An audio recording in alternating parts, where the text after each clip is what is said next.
E aí, pessoal, bem-vindo a mais um podcast do esporte. Hoje, podcast da Libertadores.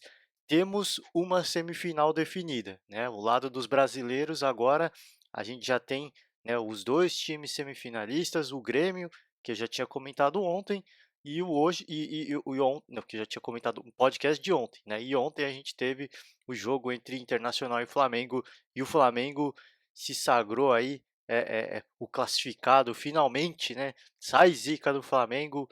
Fazia anos que o Flamengo, acho que mais de 30 anos, se eu não me engano, que o Flamengo não chegava numa semifinal de Libertadores. Então, chegou com muita moral, apresentando talvez ao lado do Grêmio, e eu acho que o Flamengo um pouco mais ainda, um dos estilos de jogos aí mais interessantes. Eu acho que o Flamengo vem apresentando um futebol muito bacana, né, eu acho que conseguiu até superar o próprio Santos, né, era um time que para mim, até então apresentava algo diferente, algo muito legal, né, um futebol muito agressivo e hoje para mim, o Flamengo é esse time, cara, é o time que representa, nesse momento, tá, não estou falando de um modo geral, do ano inteiro, neste momento da temporada, o melhor futebol do país, e mostrou isso ontem, né, começou o primeiro tempo, eu tinha minha preocupação, né, em relação à postura que o Flamengo iria adotar, né, para essa partida, eu tinha o meu receio de que fosse muito conservador, de que fosse jogar dando muito espaço para o Internacional. O fato é que o Flamengo entrou para fazer um jogo seguro, entrou para vencer, entrou para se classificar, entrou como gente grande, né, e eu gostei muito dessa postura. O Internacional, um time que tradicionalmente jogando no Beira-Rio é um time que cresce muito, que consegue envolver o seu adversário, e ontem um time do Internacional para mim muito apático, tá? Claro, teve os méritos do Flamengo de conseguir marcar adiantado, de conseguir trazer sufoco, né? Não dar liberdade para os jogadores do Internacional trabalharem a bola ali, D'Alessandro, Patrick, Edenilson, todo mundo com muita dificuldade de fazer qualquer coisa, né? O Paulo Guerreiro nem viu a cor da bola, mas é, eu acho que teve esse mérito do Flamengo também de adotar essa postura, de fazer essa leitura, mas eu acho que o Internacional também não se envolveu com o jogo. O Internacional é um time muito apático, é o que eu falei, essa é a sensação que eu fiquei, né. Mesmo no segundo tempo, quando o Internacional cresceu um pouco no jogo, até conseguiu fazer o gol, eu senti um time muito apático, um time muito afoito, errando muito, mas enfim, vamos comentar o que foi esse primeiro tempo, porque foi um primeiro tempo bom, cara. Foi um primeiro tempo muito interessante, né, eu acho que foi primeiro tempo que passou muito rápido para mim, cara, assim, foi um jogão mesmo, né, o Flamengo indo para cima o tempo inteiro, o Internacional tentava ir para cima, tinha aí no Rafael Sobis talvez, o seu principal jogador, talvez o não em termos de referência técnica, mas em termos de raça, de coração, de entrega, o cara protagonista que tá ficando na moda eu falar isso, mas é a palavra que define, né. O Internacional personalizou aí no Rafael Sobis, o protagonista, o cara que iria chamar o jogo, o cara que ia assumir todas as broncas, que ia assumir todas as responsabilidades. O D'Alessandro muito quieto, eu acho que muito por conta do jogo contra o Palmeiras, que ele acabou sendo expulso aí pelo excesso de falação, de reclamação. O D'Alessandro muito quieto, cara. O D'Alessandro é o cara que tem que se envolver, é o cara que tem que ir para cima do juiz, que tem que cobrar, e ele o tempo inteiro meio caladão, meio na dele. Então acho que tudo isso mostrou, o espírito que o Internacional entrou nesse jogo. Claro, o que eu falei, o primeiro tempo foi muito bom, cara. Os 2 times, era lá e cá, assim. Claro que o Internacional não assustou o Flamengo, mas ia para cima, pegava a bola, tentava ir para cima, tentava criar alguma coisa, e o Flamengo roubava a bola de forma muito eficaz, adiantando a sua marcação, e teve aí 2 grandes oportunidades com o Gabigol de abrir o placar, ampliar não, de abrir o placar, ampliar a vantagem de gols e garantir essa classificação de uma forma um pouco mais tranquila, mas não conseguiu. A primeira, o próprio Gabigol falou, né, o Marcelo Lomba deu um pouquinho de sorte, a bola acabou batendo nele, na cabeça dele, e saiu. Na segunda ele errou mesmo, bolão que ele recebeu do Bruno Henrique, ele acabou tirando muito do gol e perdeu esse gol, 2 chances claríssimas, né, claríssimas mesmo de abrir o placar, de garantir a classificação, não conseguiu. O Internacional, deu mostras aí, mesmo com uma certa apatia que eu senti, porque é diferente, cara, pega assim, se você tiver oportunidade, o torcedor do Internacional vai saber do que eu estou falando, de assistir, o Internacional que foi contra o Palmeiras, tendo que buscar, uma desvantagem de um gol, e esse Internacional contra o Flamengo, são 2 times totalmente diferentes. Ah, mas o Palmeiras cedeu muito espaço. Tem esse ponto também, mas é a questão de crescer no jogo, né, de ganhar volume de jogo com o apoio da torcida, que normalmente acontece com o Internacional, isso não aconteceu. E foi um pouquinho decepcionante para mim, porque eu esperava um jogo um pouco mais tenso, pelo menos no primeiro tempo, né, o jogo começou a ficar tenso no segundo tempo, né, lá para não bem no começo, né, mas meio que da metade para o começo, assim, entre o começo e a metade do jogo, o Internacional finalmente conseguiu fazer seu gol, né, com o Lindoso de cabeça, e aí começou aquela, desculpa a palavra aí se alguém se ofender, mas começou aquela patifaria da arbitragem, né? Parece que a doença da arbitragem brasileira passou para a arbitragem internacional, né, sul-americana, porque essa arbitragem sul-americana é uma arbitragem mais, digamos assim, uma arbitragem FIFA, né? E isso, eles foram contagiados pelo árbitro de vídeo brasileiro. 5 minutos, um pouco mais, para revisar o lance do gol, né, do Lindoso, do Internacional, que não tinha absolutamente nada ilegal, nada. Assim, você vê a imagem, você pode ver 1000 vezes, você não encontra absolutamente nada, a gente não sabe o que eles estavam discutindo, e é aquela palhaçada, cara, é aquela patifaria mesmo. Dois, quase 3 minutos discutindo, batendo papo, perguntando o que vai acontecer no final de semana, qual que é o próximo rolê, aquela resenha de arbitragem, né, que a gente está acostumado a ver no Brasil, né, bateram o maior papo ali, fizeram a maior confraternização, falou, opa, estamos no jogo, você não quer vir dar uma olhada no monitor? Não sei o que ele foi ver lá, porque não tinha absolutamente nada para ver, né, o único cara impedido naquele lance era o Moledo, e ele não participa da jogada, ele sequer atrapalha qualquer zagueiro, não atrapalha o goleiro. Então eu não sei, eu estou tentando entender até agora o que, que eles estavam revisando ali. Mas tudo bem, é, foram 5 minutos, né, eles tiraram um ímpeto de um Internacional que estava crescendo na partida, eles conseguiram esfriar o time do Internacional e conseguiram é, é, é, é, dar um mais fôlego, conseguiram dar aquela recuperada de ânimo no Flamengo, né? Com esses 5 minutos, não estou falando que a arbitragem ajudou um ou prejudicou o outro, mas isso é natural do jogo. Você tem um time que precisa buscar a classificação, que acaba de fazer um gol, eles estão com a intensidade no nível 1000, né? E você dá 5 minutos de balde de água fria nos caras, os caras voltam a esfriar. Né? E isso se comprovou de fato, tá? O Internacional começou, lógico, a ter uma crescente, tentou buscar, errando muitos passes mesmo, criando jogadas eh, que não existiam, né? Lançamentos para ninguém, né? Não sei, eu acho que os caras estavam meio daltônico, viu o campo vermelho e tocava para o fantasma lá na frente que não tinha absolutamente ninguém, né? Imaginando uma jogada impossível e errando muito mesmo, cara. Assim, time muito afoito, é muito irreconhecível o time do Internacional, para ser bem sincero. Esse time acabou perdendo essa classificação no primeiro jogo, pelo apagão que teve. E depois, mais para o final do jogo, o Odair Helman acabou arriscando. Eu acho que tinha que arriscar. Eu acho que ele arriscou um pouquinho cedo ainda, né? Até pelo tempo que teve do árbitro de vídeo, era óbvio que no mínimo iriam ter 5 minutos de acréscimo.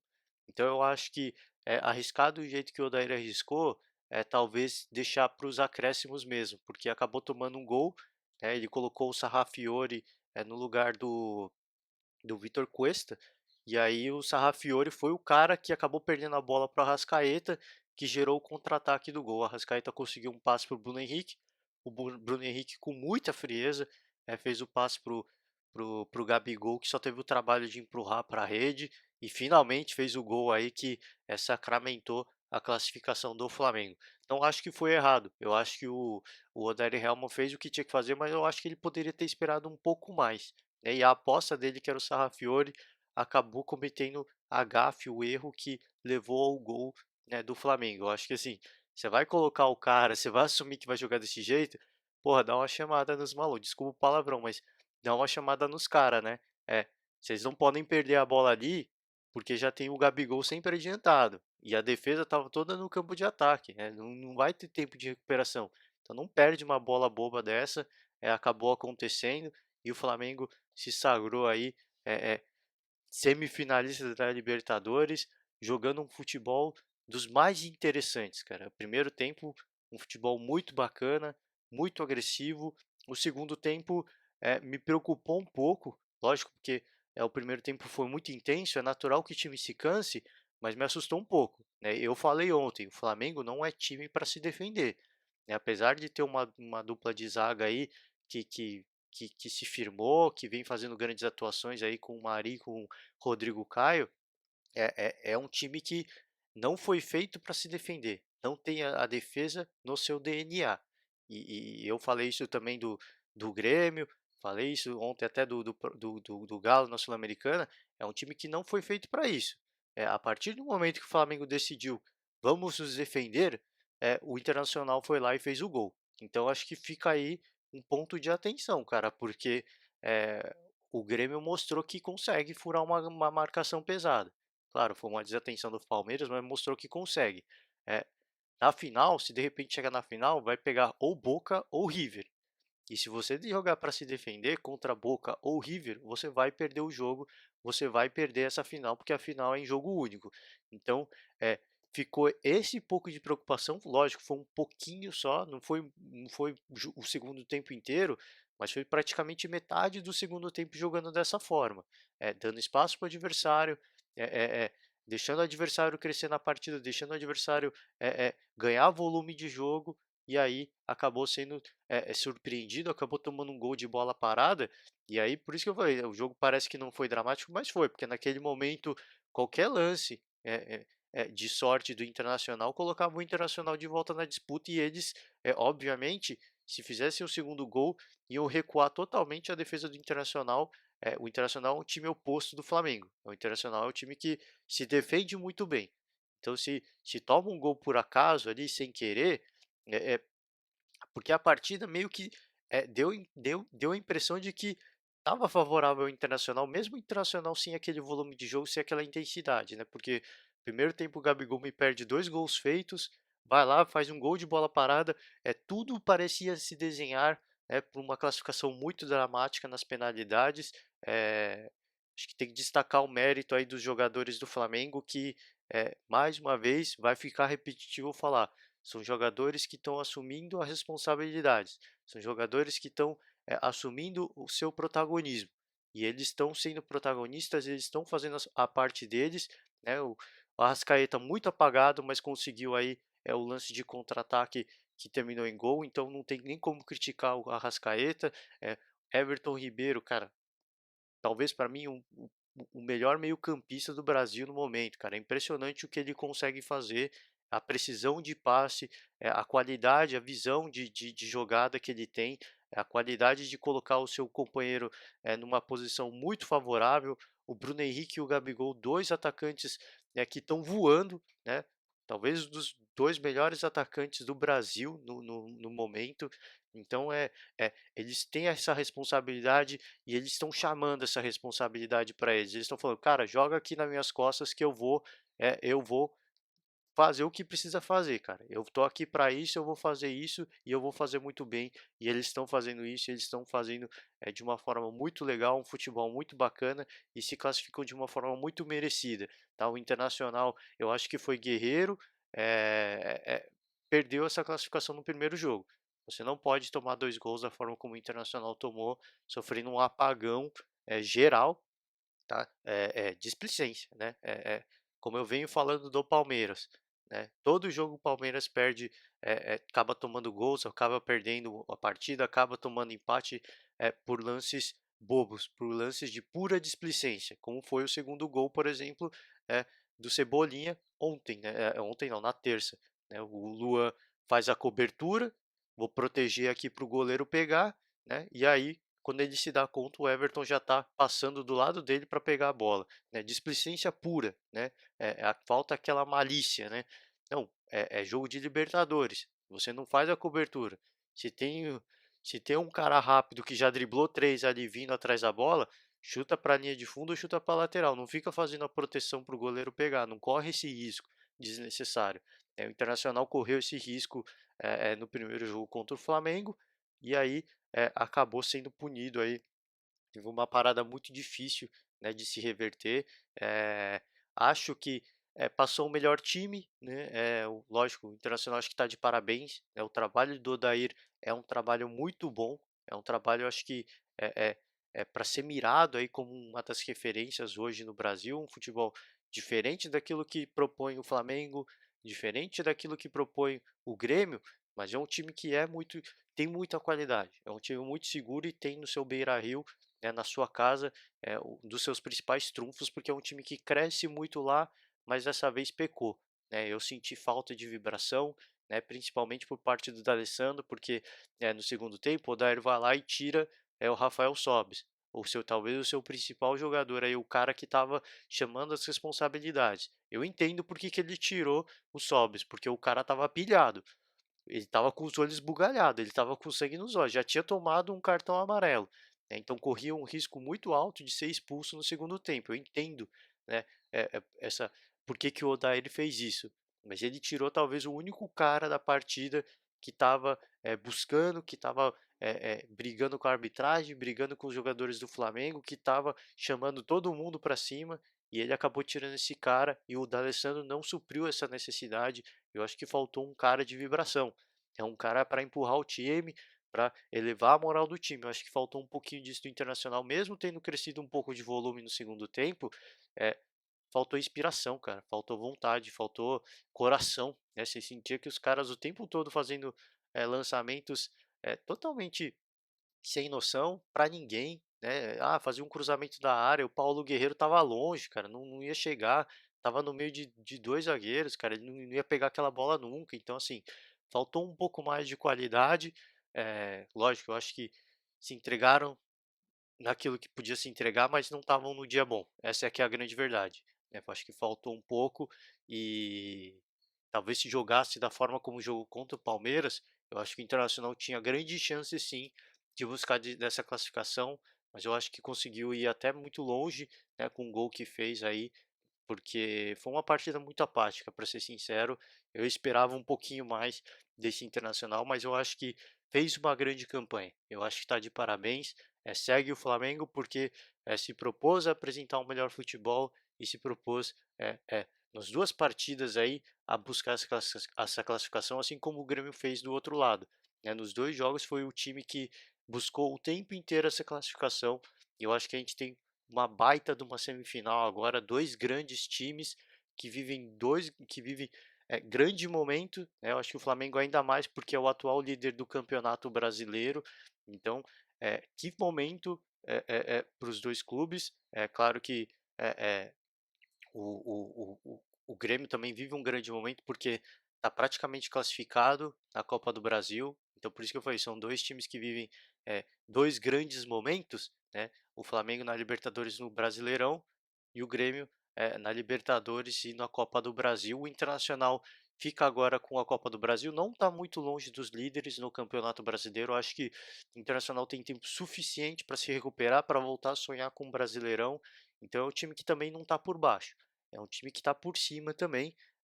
Infelizmente, um time passa e o Internacional, para mim, não estava num bom dia. Né? Os jogadores claramente um pouco abatidos, não sei, desmotivados, mas eu senti falta um pouco daquela vibração que a gente sempre vê o time do Internacional mostrar quando joga ali no Beira-Rio. E é o Flamengo, cara, mais uma vez, eu acho que tem que elogiar o trabalho do Jorge Jesus, porque é um baita de um trabalho, é um time que mudou a postura totalmente desse time, né? A forma desse time jogar é muito agressivo, com a marcação adiantada. Você vê que quando eles atacam, a linha de zaga sobe até o meio de campo, eles oferecem uma opção de passe de muita qualidade aí para esses jogadores da frente. E é um time muito agressivo, um time que não fica trocando passes laterais, não fica o tempo inteiro invertendo a bola de um lado para o outro. É um time que joga para frente, né? É o tempo inteiro jogando para frente. Então é muito bacana o trabalho do Jorge Jesus, muito promissor para mim. É, é, me alegra muito, né, de ver essa postura do Flamengo, um time que investiu muito dinheiro e que por enquanto, né, a Copa do Brasil ficou, mas por enquanto vem fazendo boas exibições, vem fazendo boas campanhas e eu acho que já falei isso mais de uma vez. Eu acho que quando um time investe muito, de uma certa forma, precisa vir a recompensa para justificar todo esse investimento, para justificar tudo isso, porque quem cresce com isso é o futebol brasileiro, né? Apesar de, vamos tirar o clubismo de lado, tá? Eu acho que o futebol brasileiro tem a ganhar, né? Porque os rivais olham o Flamengo e falam, cara, olha só, os caras investiram muita grana e estão ganhando títulos, isso está se revertendo em sucesso, né? Isso acaba motivando os outros clubes, claro que os rivais do Flamengo no Rio têm seus problemas financeiros, mas acabam de uma certa forma trazendo investimento para os outros clubes para que eles consigam crescer também, né? Com a mesma qualidade. Então fica aí a expectativa, claro que não é torcendo para o Flamengo, mas eu acho que quando o investimento não se reverte em títulos, eu acho que o investimento acaba indo por água abaixo, o patrocinador tira o investimento e aí o time volta a decair, o futebol brasileiro volta a decair. Eu acho que não é isso. Eu acho que não é isso que a gente quer. Eu acho que não é esse o objetivo. Tá? O Palmeiras, por mais que tenha investido muito, o sonho do Palmeiras, obviamente, é a Libertadores. Mas o Palmeiras vem numa sequência de anos vitoriosos, né? O Palmeiras, por muitos anos, ficou aí como coadjuvante no futebol brasileiro e hoje é um dos grandes protagonistas. Então, por mais que não vença a Libertadores, que é o grande sonho da patrocinadora, ela já falou isso, não vou despender esforços para o Palmeiras ganhar a Libertadores, o Mundial, ganhou o Brasileirão ano passado. É um grande título, né? É um título que consagra um investimento, um elenco. Então eu acho que, de certa forma, foi recompensado, mais uma vez, não era o objetivo principal, e o Casagrande ontem, eu concordo muito com o que ele falou, tá? Vou fugir rapidinho só para falar do Palmeiras, porque eu gostei muito do discurso do Casagrande ontem no Globo Esporte, que ele falou, cara, o Palmeiras virou um time apático para o Brasil, né? É um time que ficou muito estrelinha, principalmente começando pelo próprio presidente, que chamou, menosprezou, ficou com soberba, chamou o Campeonato Paulista de Paulistinha e hoje o Paulistinha faz falta, né? E aí passa por todo mundo essa soberba, de certa forma, esse nariz empinado. Então eu acho que o Palmeiras precisa, de uma forma geral, tocar a mão na consciência, entender que é, eles não são melhores do que ninguém, né? É um time que é invejável, tem um estádio que, na minha opinião, é o mais bonito do Brasil. Não é o maior, mas eu acho que em termos de estética é o mais bonito do Brasil. É um time que se recuperou financeiramente de uma crise e o Palmeiras deu uma aula de gestão, eu acho que nos últimos anos, para qualquer clube que está passando por um momento difícil. O Palmeiras deu uma aula. É só seguir o que o Palmeiras fez, que você se recupera de um problema financeiro e vira uma das maiores potências do futebol nacional. Então eu acho que tem que se espelhar, tem um modelo, mas eu acho que o Palmeiras acabou confundindo todo esse investimento, esse poderio financeiro com soberba, né? Com nariz empinado, né? Com desdém, começou a desdenhar o resto do Brasil.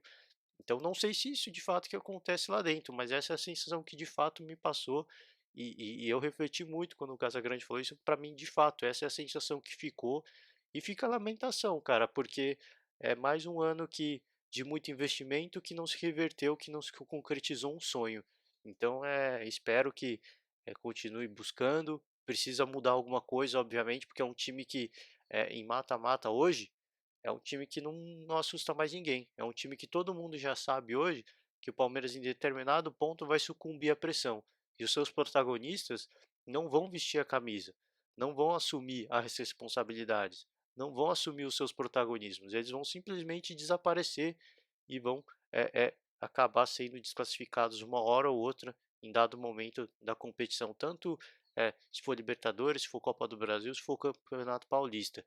Então acho que fica um ponto de reflexão para o Palmeiras, porque tem que melhorar isso, cara. Não é, é Claro, os cara podem falar: "Não, não é soberba, não tem nada disso", mas essa sensação é, infelizmente, essa é a sensação que passa. E o Flamengo, cara, é um time totalmente diferente. Eu tô falando muito de Flamengo e Palmeiras porque, são os times hoje que mais investiram no seu elenco. Flamengo totalmente diferente, né, você via essa postura no Flamengo também, um time muito apático, um time que: "Ah, contratei um monte de gente, sou foda, que não sei o quê". Hoje não, cara, você vê que não tem vaidade no elenco do Flamengo. É um time totalmente sem vaidade, é um time entrosado, é um time que, realmente parece uma família ali, né, tanto se fala da família Scolari, ali no Flamengo você não vê isso, né, parece uma grande família, sem vaidade nenhuma, os jogadores, o tempo inteiro buscando ajudar o outro. Não tem vaidade aqui. O Gabigol: "Ah, sou o artilheiro do Brasil", mas eu não estou interessado. Lógico, é legal eu ser o artilheiro do Brasil, mas eu não estou interessado em ser o artilheiro do Brasil. Se o Bruno Henrique for o artilheiro do Brasil com a minha ajuda, eu vou ficar tão feliz quanto se eu fosse artilheiro do Brasil com a ajuda dele. Então, assim, é uma reciprocidade, né? É uma empatia um com o outro que eu acho que é isso que faltam a alguns clubes, principalmente ao Palmeiras. Então, acho que é muito a se pensar, né, para o Palmeiras. E o Flamengo, eu acho que acertou em cheio. Critiquei muito quando mandou o Abel Braga embora, porque muda-se o planejamento. Naquele momento, eu achava que esse era um ano perdido para o Flamengo mais uma vez, por essas, por essa falta de planejamento, por essa troca constante de técnico, e dessa vez eles acertaram em cheio, né? Eu acho que a gente tem que elogiar, a gente critica quando tem que ser criticado, porque essa troca de técnico prejudicou sim o Flamengo nos últimos tempos, mas dessa vez acertou e a gente tem que parabenizar, porque trouxe um baita de um técnico que mudou esse time totalmente, o jeito de jogar totalmente, né, e os jogadores crescendo muito de produção. A gente sabe, conhece esses jogadores, a característica individual deles, a gente sabe o que eles podem fazer e o Jorge Jesus parece que está levando esses caras ao máximo do potencial deles e esses caras jogando no máximo deles é isso que a gente está vendo. O Flamengo que joga um futebol muito bacana, muito interessante de se ver. Então é uma perspectiva muito legal para essa semifinal.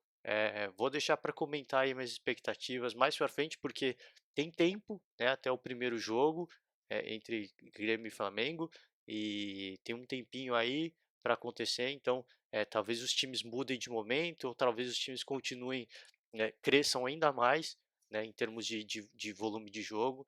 Então eu vou esperar um pouco para falar sobre a minha perspectiva desse jogo, tá? Mas é claro, nesse momento agora a sensação que passa é que vai ser uma baita de uma semifinal. Vai pegar fogo, cara. A gente vai ver clima de guerra em campo. Isso vai ser muito legal de ver e a gente espera que a gente possa ver dois grandes jogaços e que a gente seja brindado aí com o que a gente tem de melhor no futebol brasileiro. O Flamengo apresentando um baita futebol e o Grêmio também, mas segundo o Portaluppi, o melhor futebol do Brasil é o do Grêmio. Então, é, muita expectativa, muita expectativa. Isso a gente fica na esperança de que seja uma grande final e todo respeito ao Cerro Porteño, tá? Mas eu espero que passe o River Plate para que a gente tenha duas grandes semifinais, né? Duas grandes semifinais para pegar fogo mesmo. O Boca se classificou, empatou o segundo jogo na Bombonera, nem precisava, né? Foi um jogo, o empate do Boca na Bombonera mostra que foi um jogo meramente protocolar, né? Fez 3-0 no primeiro jogo fora de casa e agora, cara, é um jogo meramente protocolar justamente para cumprir tabela, porque tem que fazer esse jogo mesmo, porque a classificação ó, já estava garantida, né, e a LDU perdeu em casa na altitude por 3-0, se deu por vencido, né, entregou a classificação de bandeja ao Boca Juniors. Então um jogo meramente para cumprir tabela, jogo protocolar que a gente diz, e hoje a gente tem Cerro Porteño e River Plate que tem uma parada dificílima pela frente, por mais que jogue em casa o Cerro e que tenha feito uma campanha legal na Libertadores, perdeu de 2-0 o primeiro jogo. A gente viu isso, né, com o Flamengo e Internacional. O Internacional perde o primeiro jogo de 2-0, o segundo jogo fica muito complicado. Ainda mais com um time de tanta qualidade como é o Flamengo, ainda mais um time de tanta qualidade como é o River Plate, o Cerro vai ter uma parada muito difícil e eu acho muito improvável que consiga essa classificação para cima do River. Tudo pode acontecer, a gente vai esperar, né? Mas eu, todo respeito mais uma vez ao Cerro, eu queria que passasse o River para a gente ter duas grandes semifinais. Ia ser. Peço desculpas ao torcedor flamenguista. Acho que o Flamengo mereceu. Gostei de ver o Flamengo passar, mas iria ser interessante, mais interessante ainda, se a gente visse Boca e River de um lado, Internacional e Grêmio do outro, cara. Ia ser duas semifinais de guerra, cara, para pegar fogo mesmo. Mas peço desculpa mais uma vez ao torcedor do Flamengo, porque de fato ia ser muito interessante, mas eu acho que mereceu os dois times até então agora, né, os três times que eu acho que apresentaram o melhor futebol e a gente tem até então nesse momento a expectativa de uma grande final de Libertadores. Então contente com tudo que vem acontecendo, bacana, acho que vem justificando, né? A gente não gosta quando vem um time que se propõe a fazer cera, a fazer catimba e eles acabam passando.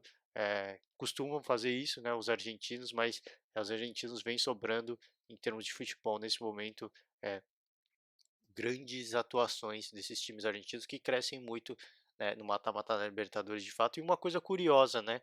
Tirando o Palmeiras, semifinal, os mesmos times praticamente, né? River, Boca, River praticamente classificado, tá? Já tô dando o River como classificado, tô cometendo um erro, né? Tem que respeitar o Cerro Porteño, mas a gente pode ter River, Boca já tá lá, Grêmio tá lá, e em vez do Palmeiras está o Flamengo agora, então você vê que uma certa polarização aí, né, da América do Sul, né, a gente Grêmio, é, é, é, Boca, River, chegando até as quartas de final, né, então a gente já tem como falar assim uma certa polarização, os times que vêm se destacando aí nos últimos anos, River, Boca, é, o Grêmio, o Palmeiras, são times que vêm repetindo, fazendo grandes campanhas e chegando longe na Libertadores. Então acho que é muito bacana de ver isso. Que são times que vêm crescendo de uma forma geral, vêm crescendo na Libertadores, vêm gostando da Libertadores. Faço parênteses aí o Palmeiras por tudo que eu já falei, mas é um time que sim, vem fazendo grandes atuações, e por mais que não ganhe títulos, os títulos de mata-mata, é um time que sempre está indo longe em todas as competições. Então, se a gente avaliar friamente os números do Palmeiras, é um investimento que, de certa forma, é um investimento de sucesso, analisando só números, tá? Títulos é o que consagra, é o que justifica. Se a gente analisar só números, é um time que está muito bem. Assim, semifinal de Campeonato Paulista, é, é, chegou aí também na quartas de final da Copa do Brasil, quartas de final da Libertadores. Então é um time que é o que eu falei quando eu estava falando sobre o Palmeiras. É um time que voltou a ser protagonista do futebol brasileiro. Então, claro, títulos é o que consagra, é o que justifica o investimento. Então, mais uma vez fica pelo caminho, mas é bacana de ver esses times aí sempre, né? Sempre não, nos últimos 2 anos pelo menos, chegando aí longe na Libertadores, mostram uma certa polarização aí da América do Sul da Libertadores. Vou ficando por aqui.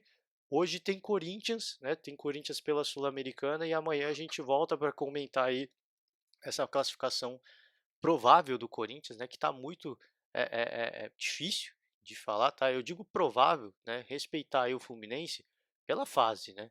Lógico, o Corinthians não está apresentando um bom futebol, o ataque não funciona. Eu vi mais uma vez isso, torcedores do Corinthians criticando, mas cara, a gente conhece o Corinthians, né? É um time enjoado, é um time que faz esse futebol aí um pouco mais conservador, acabou empatando o primeiro jogo em casa contra o Fluminense, de uma surpresa, de uma certa forma, porque eu cravei uma vitória relativamente tranquila, mas é um time conservador. É um time que dessa vez agora, o Fluminense vai ter que ir para cima. E o Corinthians é um time que se defende muito bem e é muito confortável em se defender e jogar o jogo inteiro no contra-ataque. Por isso que eu falei, uma classificação provável do Corinthians, porque é um time Fluminense que defensivamente é muito fragilizado, claro, fez um grande trabalho no primeiro jogo, mas não é um time que se defende, né? Que você olha como o Fluminense e fala, cara, é uma referência na defesa. Não, o Fluminense não é. Nessa partida, jogando ao lado do seu torcedor, vai para cima naturalmente, não é que tem obrigação nem nada disso, mas naturalmente vai começar a ir mais para cima, vai ganhar mais volume de jogo, e o Corinthians, cara, vai só assistir, vai dar espaço e vai tentar matar o jogo em uma ou duas bolas. Por isso que eu falei, cara, uma classificação provável, tá? As coisas podem acontecer de maneiras inesperadas, tá? O Fluminense é o que a gente é o que eu tinha na época que eu falei do Fluminense, eu acho que eu até comentei do Rogério Ceni, muda a gestão, o time vai lá e vence o jogo. No caso do Cruzeiro, venceu o jogo em cima do líder do Campeonato Brasileiro, né? O Fluminense troca de comando agora, o Oswaldo talvez dê uma balançada nesse time, disse que não vai mudar a filosofia do Fluminense, não vai mudar aquilo que o Fernando Diniz pensava de futebol, disse que iria manter, então talvez de repente mude a chave, né? Muda o ambiente, sai aquela má fase e de repente o time faz um partidaço e se classifica para cima do Corinthians. Pode ser, muito provável de acontecer, mas eu coloco o Corinthians com um pezinho acima, justamente porque esse Fluminense se manter esse futebol do Fernando Diniz é um time que vai para cima. É um time que vai ter posse de bola, vai buscar o ataque, vai dar muito espaço e o Corinthians vai obviamente aproveitar desses espaços para buscar a sua classificação. Então, vamos acompanhar esse jogo. Amanhã a gente está de volta. Deixa o meu convite. Falei gafe, falei besteira. Comenta aí embaixo. Quer que eu comente de outra coisa? Comenta aí embaixo também. A gente discute no próximo podcast e amanhã eu tô de volta. Valeu, galera. Um forte abraço e até a próxima.